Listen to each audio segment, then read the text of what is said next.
Membahas hal ini, sudah bergabung sejumlah narasumber melalui virtual. Ada mantan penyidik KPK Praswat Nugraha, serta Ketua MAKI Pak Boyamin Saiman. Selamat malam, Bapak-Bapak. Selamat malam Mas Said. Malam Said dan Terima seluruh kasih, pemirsa. Mas Praswat, Pak Boyamin sudah meluangkan waktu bersama kami. Ini kita sambil menunggu begitu ya pengumuman yang saat ini masih kita tunggu sama-sama di gedung KPK. Saya ingin ke Mas Praswat terlebih dahulu. Mas Praswat, ini nampaknya OTT terbesar nih. Setelah kemarin kita membahas dan juga memberitakan OTT yang dilakukan oleh KPK dalam semester pertama ini masih minim begitu ya. Bahkan KPK minta maaf. Akhirnya hari ini kita diberitakan ada tangkapan besar ini. Wah, menakar. Tangkapan Anda, Mas Praswat? Ya, ini pertama yang harus saya sampaikan bahwa saya memberikan aspirasi sebesar-besarnya kepada teman-teman di KPK, terutama jajaran Direktorat Penyelidikan dan Penyidikan yang saat ini sedang melaksanakan penangkapan dan mungkin beberapa titik ya mereka biasanya kita langsung nyebar gitu. Dan ini juga yang harus kita ingat bahwa ini OTT yang kelima dari pimpinan yang baru. Ini udah ya menurut saya oke lah, tanda-tanda baik lah, meskipun belum nyampe 30 ya, tetap saya beberapa kali ngobrol juga sama teman-teman di KPK. Saya kalau belum 30 belum bisa tersenyum ini ngelihat OTT KPK. Apalagi kemarin kan sempat beberapa OTT di awal tuh kepala dinas ya Mas Said, sempat kita bahas juga tuh. Betul. Jadi saya pikir ini udah agak menunjukkan kita udah bisa optimis lah ya. Sekarang Wamen, kemarin udah kepala daerah, terus itu di Rut BUMN gitu-gitu ya. Jadi ya mudah-mudahan ini sudah tidak ada lagi suara-suara sumbang di kalangan koalisi masyarakat sipil bahwa kok KPK kok sekarang cuman bisa melakukan penangkapan di level kepala dinas misalnya dan lain-lain seperti itu. Nah, mudah-mudahan ini terus meningkat dan kembali ke performa awal KPK adalah anak kandung reformasi. Jadi memang didesain untuk big fish corruption, bukan untuk petty corruption. Nah, ini yang kemudian harus saya sampaikan juga khusus untuk kasus perkara Wamenaker ini, pastinya kan teman-teman masih bekerja di lapangan. Biasanya kita 24 jam pertama ini melakukan pengumpulan alat bukti awal, lalu penangkapan di beberapa titik, mungkin tidak hanya di Jakarta, mungkin di beberapa daerah juga, sampai kasusnya utuh. Lalu mungkin malam ini akan dilaksanakan ekspos dan gelar perkara untuk menentukan siapa tersangkanya, karena harus diumumkan 1 kali 24 jam. Dalam waktu tidak lama lagi mungkin ya, atau malam ini atau paling lambat dini hari ya nanti ya, ini harusnya kita sudah bisa melihat Pak Ketua atau didampingi Dirdik dan Dirlit atau Deputi itu nanti akan memberikan konferensi pers dan menerangkan secara terang posisi perkaranya apa, tersangkanya siapa, perbuatannya apa, dan alat buktinya apa. Karena tentu saja ini terkait dengan nasib orang, tidak boleh kita main-main, juga harus firm sekali alat buktinya apa dan perbuatannya apa. Pastinya kalau OTT KPK itu sudah melampaui 2 alat bukti, bisa 10, 20, 30 alat buktinya. Itu Mas Said yang selalu kita selama ini kita laksanakan ya. Dan yang paling penting juga mungkin ini Mas Said ini, karena ini adalah anggota kabinet yang pertama, saya harap juga jangan sampai mengulang apa yang terjadi di era Pak Jokowi sebelumnya. Setiap KPK melaksanakan OTT itu selalu ada tuh suara sumbang dan komentar-komentar dari kabinet, anggota kabinet lainnya yang ngomongin bahwa OTT KPK kampungan. OTT itu adalah kayak perbuatan taman anak-anak lah, anak TK lah dan lain-lain. Karena sampai hari ini terbukti satu-satunya yang paling efektif memberikan efek jera pada para koruptor itu ya OTT. Dan paling kecil resiko untuk diintervensi perkaranya baik secara politik maupun lain-lain kekuasaan dan lain-lain pendekatannya untuk menekan KPK dan mengatur, mengontrol siapa yang akan jadi tersangka, siapa yang hanya aja jadi saksi, itu hanya OTT. Karena OTT tidak bisa dikontrol, apalagi malam ini. Ini krusial ya, 24 jam pertama itu seperti membuka kotak Pandora.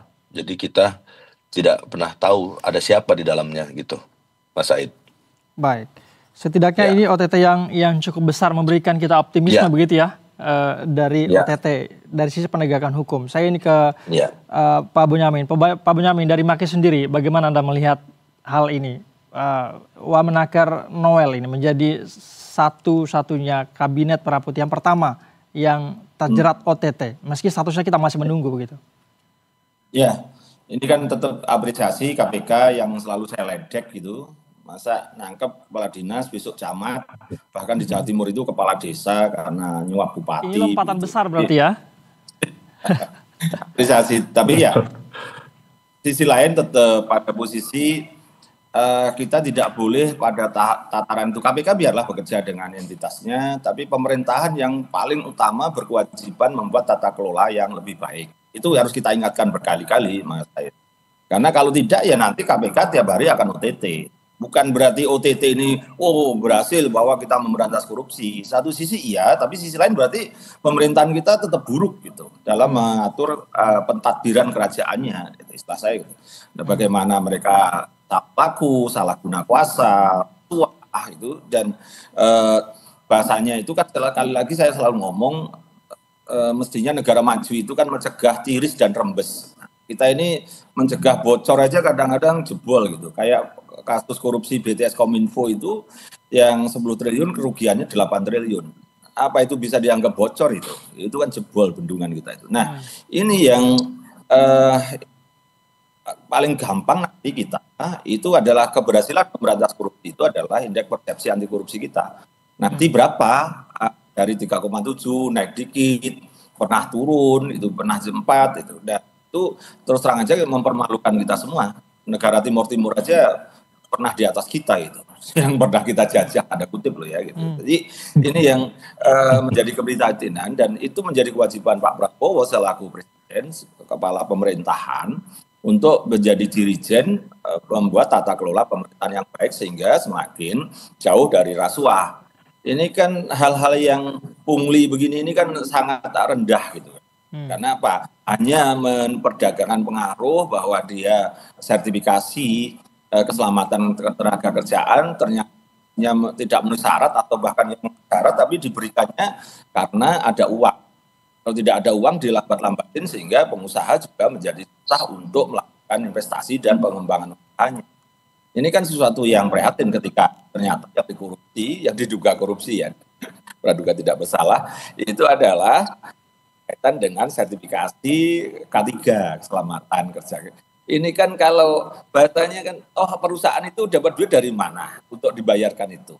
Kan dari buruh yang kerja tiap hari, yang dihasilkan oleh buruh. Harusnya itu bisa mensejahterakan buruh, tapi terpaksa oleh pengusahanya diberikan kepada oknum pejabat, termasuk mungkin bahasanya ini kalau memang nanti terbukti wakil menteri begitu, itu kan haknya keringat buruh. Tega amat sih Said gitu loh. Nah, ini tanggung jawab Pak Prabowo untuk mencegah semua ini. Nah, bagaimana? Ya kalau perlu keselamatan K3 itu tidak perlu sertifikasi, yang penting melapor dan nanti kalau ada dengan segala ininya. Dan pada posisi tidak perlu harus seperti izin kayak IMB. IMB kan juga sudah dihapus misalnya jadi pemberitahuan bangunan PBG gitu. Dan itu semakin peran serta masyarakat itu semakin aktif di situ dan pemerintah itu hanya menerima. Terus kemudian pada posisi hanya memverifikasi, tidak izin. Nah, inilah yang beberapa misalnya izin impor, izin ekspor yang kota segala macam sudah banyak masalah sampai sekarang belum dibenahi. Dan itu kemarin misalnya ya meskipun pada posisi yang menjadi perdebatan tapi bahwa impor gula, impor beras, impor daging, impor buah itu masih banyak oknum yang bahkan titip harga gitu. Dan ini saya masih mendengar pada sampai detik kemarin. Nah, itu berarti kan belum ada perbaikan tata kelola kalau dari sisi pungutan liar atas pelayanan-pelayanan pemerintah yang sebenarnya itu untuk membantu masyarakatnya, tapi malah membebani masyarakatnya kan.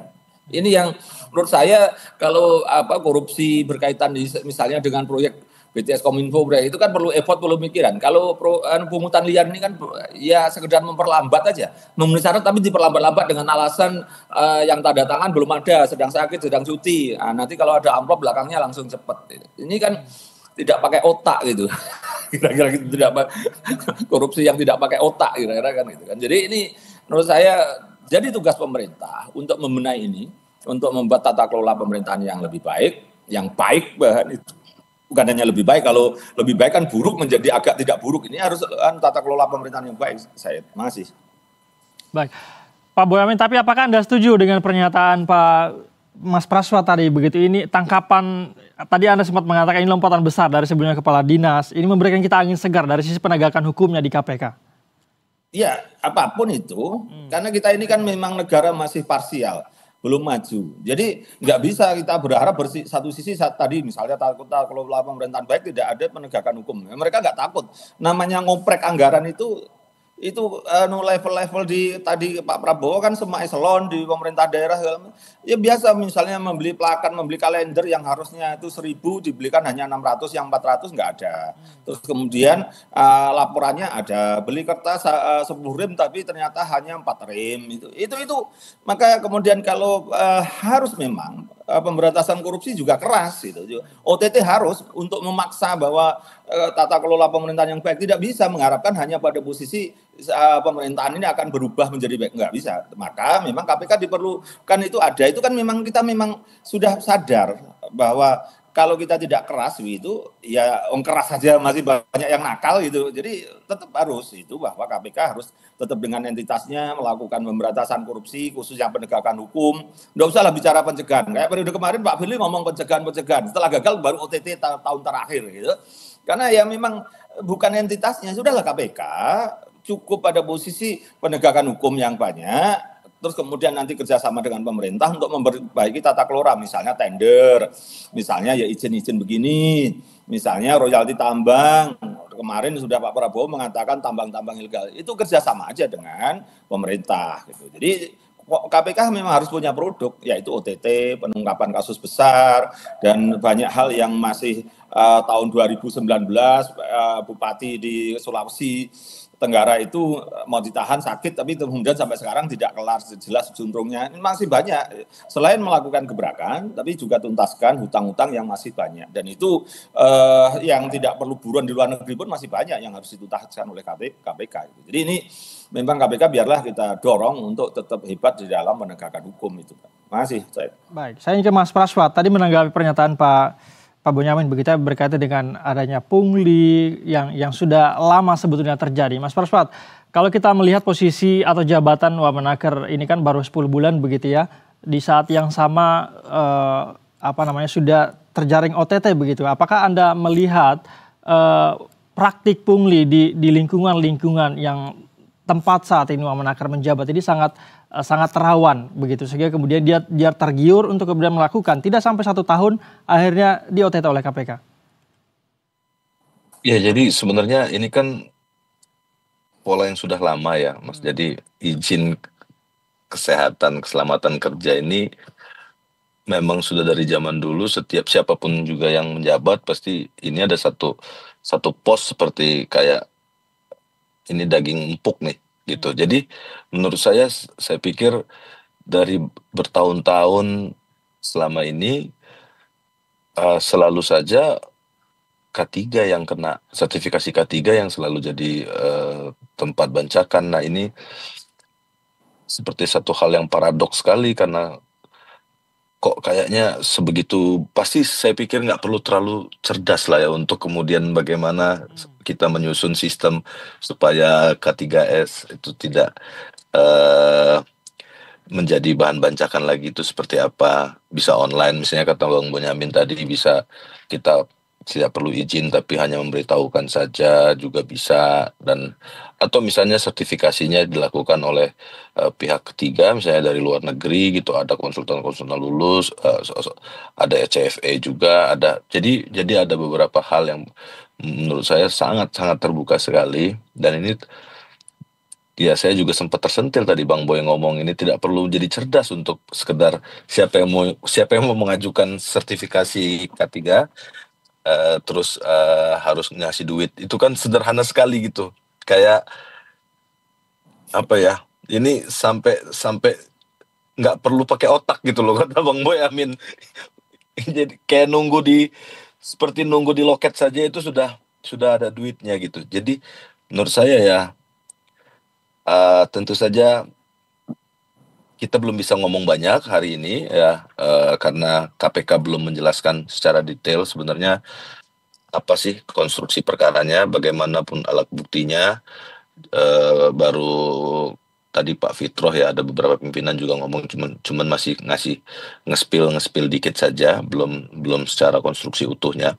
Baru nanti kita bisa menguji dan melihat secara komprehensif sebenarnya apa yang Pak Wamen lakukan. Lalu boleh kita lihat dengan alat bukti yang ada itu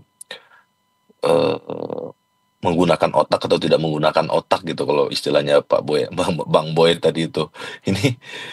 Ini memang saya sempat tersentuh juga ini Bang Boy. Memang nggak perlu pakai otak kalau cuman sekedar nunggu loket orang ngajuin sertifikasi terus kita mintain uang gitu. Mas Parswat, Itu kalau selalu sederhana menurut sekali. Anda Wamenaker Noel ini sudah mengetahui lama nggak sih terkait dengan praktik pungli yang ada di pengurusan sertifikasi K3 ini? Jadi apa namanya alih-alih mau mencegah itu malah tergiur masuk ke dalamnya. Ya saya pikir nggak perlu jadi ini ya, nggak perlu masuk ke dalam Kemenaker. Kita juga di luar juga sudah tahu bahwa segala urusan perizinan tidak hanya di Kementerian Menaker sebenarnya, di seluruh kementerian semua urusan soal proses perizinan itu jadi sarangnya bancakan. Jadi maksud saya itu sangat mudah sekali. Semua proses administrasi ataupun proses birokrasi yang terkait dengan izin dari pejabat berwenang itu rentan sekali untuk dijadikan uang, jadi dijadikan ruang pemerasan.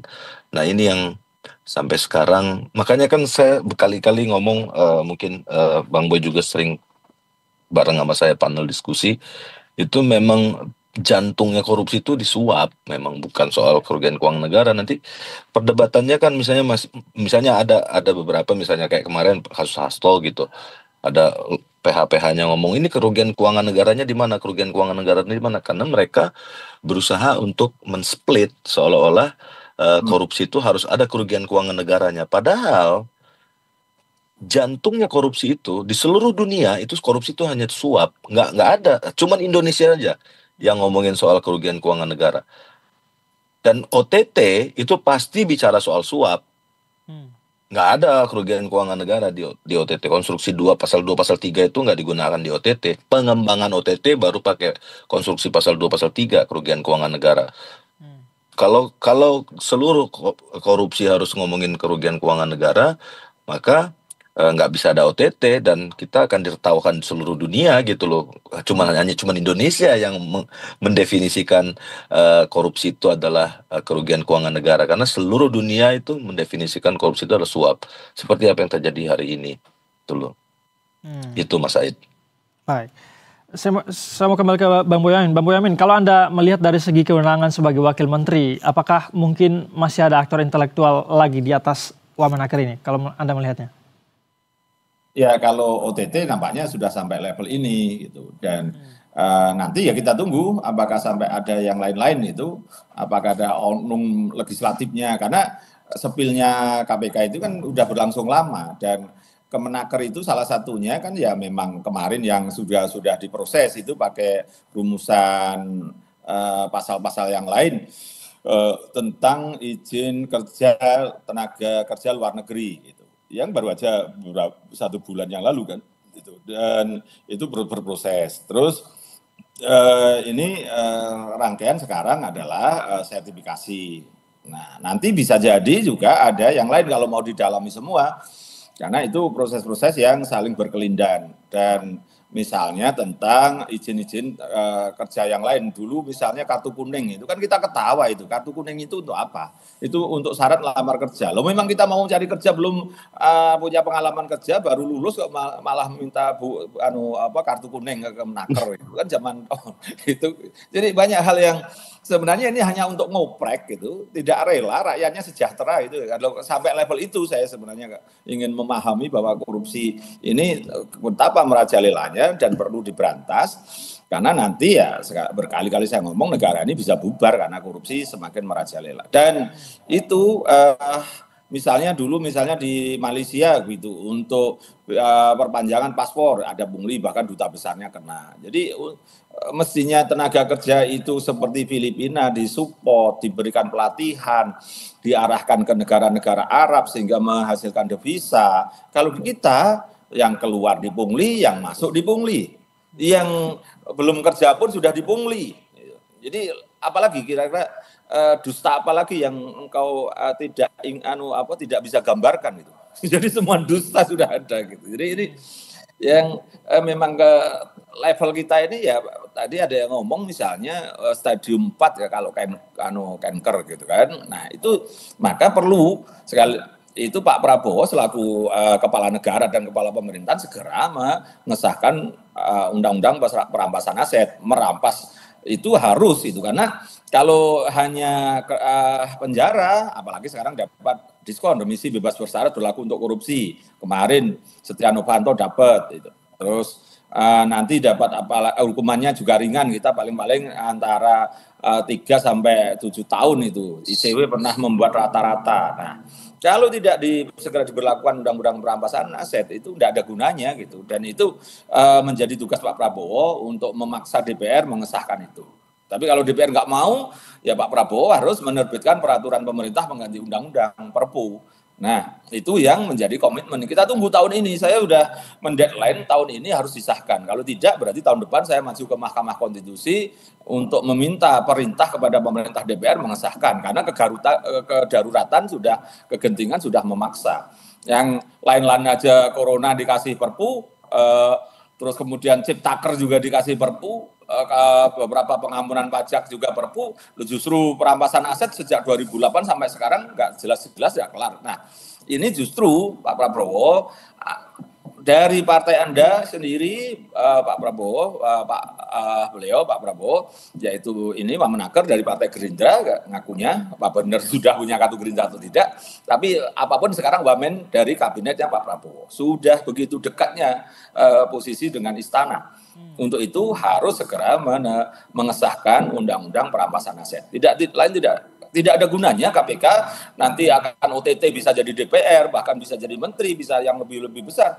Tapi kalau tidak diiringi dengan pengesahan undang-undang perampasan aset. Itu baik, rasa-rasanya lama sekali ya Pak Boyamin undang-undang perampasan aset ini disahkan begitu ya. Saya ingin ke Mas Praswat. Mas Praswat, kalau ya, boleh Anda menduga, sepengalaman Anda begitu, ini kan pejabat tinggi negara yang saat ini publik semua menunggu begitu ya, proses yang tengah berlangsung di KPK saat ini, di media-media semua diberitakan. Seberapa besar kemungkinan Immanuel Benazir ditetapkan sebagai tersangka malam ini? Saya pikir akan sangat sulit ya untuk mengintervensi kasus OTT kalau di malam penangkapan seperti ini, Mas Said. Jadi kalau memang terjaring Pak Wamen, ya pasti Pak Wamen akan jadi tersangka malam ini. Jadi mungkin 99% lah. Jadi ya karena kita nggak boleh terlalu optimis juga, ada Allah ya yang akan menentukan, menggenggam semua nasib setiap kita semua. Cuman saya belum pernah melihat ada tangkapan KPK yang di OTT lalu lepas karena tidak terbukti. Jadi saya pikir hampir pastilah Pak Wamen, karena KPK juga nggak akan berani melakukan penangkapan, apalagi ini levelnya kabinet ya, level anggota kabinet Pak Wamen. Dan OTT seperti kita ketahui bersama itu mungkin dari 1 tahun yang lalu atau 6 bulan yang minimal itu sudah ditempel sama teman-teman tim S, sudah teman-teman lidik, teman-teman Dumas, monitoring, terus penyadapan, Direktorat Intelijen juga. Jadi saya pikir ini udah hampir pasti ya. Sedikit hampir pastilah, Pak. Walaupun termasuk juga informasi ini mungkin sudah disampaikan ke Presiden Prabowo Subianto, Mas Praswat. Maksudnya gimana, Pak Mas Said? Artinya apakah informasi mengenai ini sudah dibocorkan kepada Presiden Prabowo Subianto sebagai kepala negara? Pasti dilaporkan. Oke. kalau terkait dengan anggota kabinet itu atasannya kabinet itu pasti akan dilaporkan, sama seperti misalnya kita menangkap siapa ya jajaran misalnya di kementerian, itu Pak Menteri pasti akan kita disampaikan karena itu kan terkait, itu harus dinonaktifkan dan lain-lain. Misalnya contoh kita menangkap bupati atau gubernur, itu pasti kita akan lapor ke Kemendagri karena itu akan ada SK penonaktifan, administrasi dan lain-lain juga begitu. Jadi pasti ini harus dilaporkan ke Pak Presiden. Biasanya pimpinan KPK langsung menghadap ke istana untuk melapor bahwa Pak Presiden, ini ada anggota kabinet yang terjaring, buktinya begini, dan posisi kasusnya seperti ini. Baik, 99%, hampir pasti begitu ya ditetapkan sebagai tersangka. Bang Boyamin, tadi saya lihat Anda ingin berkomentar, silakan. Ya, kalau saya kira KPK berani OTT itu kalau tidak solid ya nanti malah saya olok-olok juga gitu. Dan seluruh rakyat juga akan mengolok-olok juga gitu. Dan itu yang menurut saya potensi untuk jadi tersangka itu 99% kalau istilah saya. Karena rangkaian itu pasti ada dan bisa jadi penyadapan, pemantauan segala macam itu sudah dikiranya tadi mungkin bisa jadi itu adalah penerima bagian loket. Tapi kok loket ini kok seperti terkoordinir gitu. Ada yang mengedrive, ada yang mengkoordinasi gitu. Nah, koordinasinya kemana dan kalau berlangsung lama bagaimana gitu kan.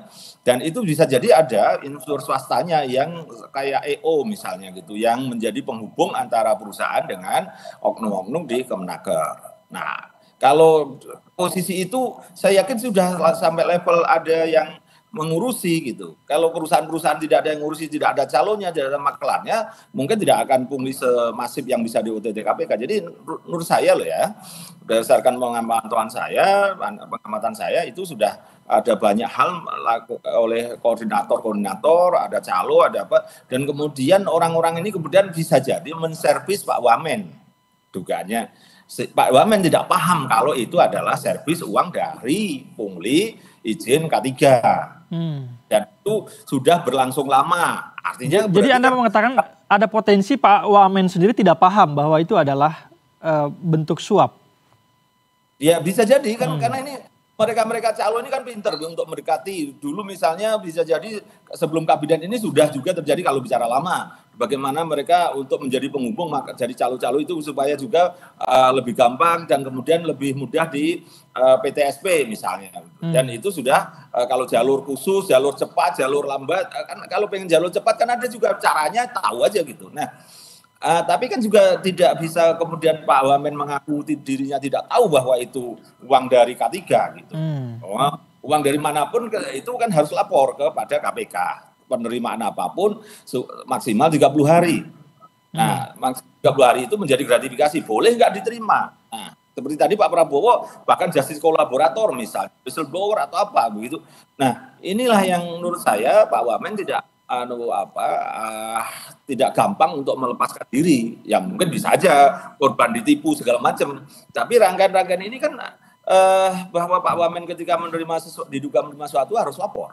Nah, jadi masalah kan tidak lapor kan? Karena apa? Ternyata diduga uangnya dari pungli izin K3. Nah, itu akhirnya kira-kira kalau rangkaian seperti itu gimana cara melepaskan diri saya? Susah terus terang. Jadi KPK berani OTT juga begitu karena nanti bisa di pra-peradilan kan, bisa di putusan bebas itu. Dan OTT KPK mana pernah ada putusan bebas itu kan, karena memang sudah sesolid itu. Karena bahasa saya itu kadang meledek itu kalau KPK itu memang ahli di pasal 5, pasal 6, pasal 12 itu karena rangkaian apa? Itu dalam istilah saya menciptakan alat bukti. Jadi alat buktinya diciptakan, masa jelek kalau yang menciptakan. Beda dengan pasal 2 dan pasal 3. Itu istilahnya kan menemukan alat bukti.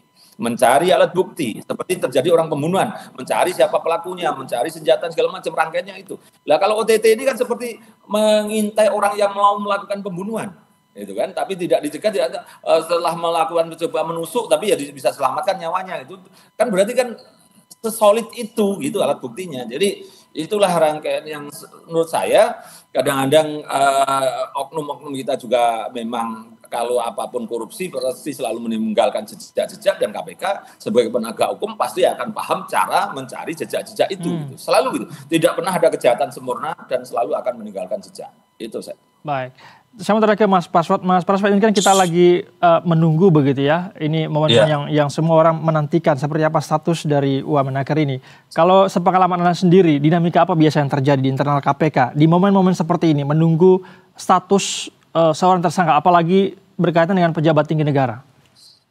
Ya, sebelumnya saya tambahkan sedikit tadi Pak Bang Boy ya.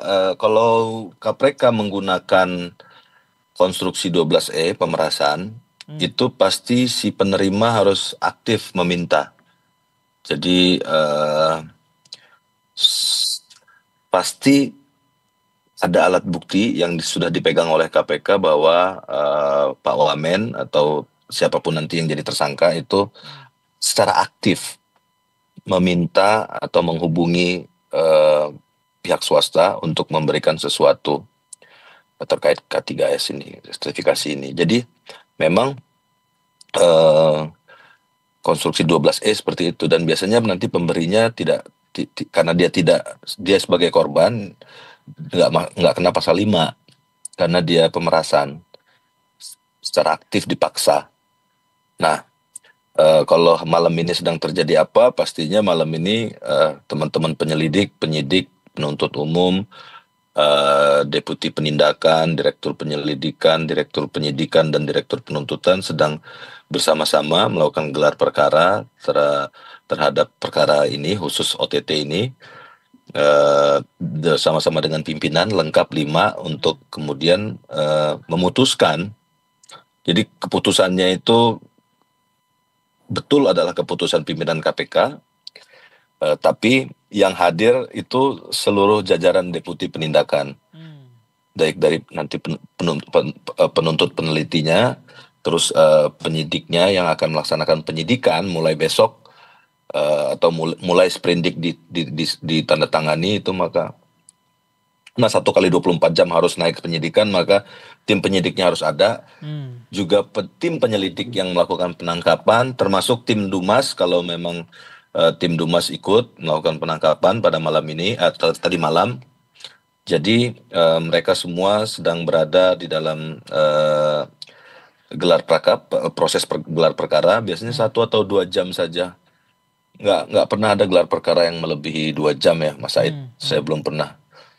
Paling lama ya 1,5 jam, atau kalau sudah solid bahkan kadang-kadang 10-15 menit sudah selesai gelar perkaranya. Tapi mungkin secara teknis mungkin ya, misalnya mengumpulkan masih tercerai-berai, misalnya ya, yang ditangkap itu masih ada yang di perjalanan, ada yang di pesawat, ada yang itu yang buat lama sebenarnya. Tuh. Baik. Kita akan nantikan Mas Praswat, Bang Boyamin, seperti apa nanti pengumuman yang akan disampaikan oleh KPK terkait dengan status hukum dari Wamenaker dan sejumlah orang yang terjaring OTT. Terima kasih sudah membagikan pandangannya bersama kami di Berita Satu Utama, Pak Boyamin. Terima kasih Mas Praswat. Salam sehat selalu, selamat malam. Bang Boy. Assalamualaikum. Waalaikumsalam.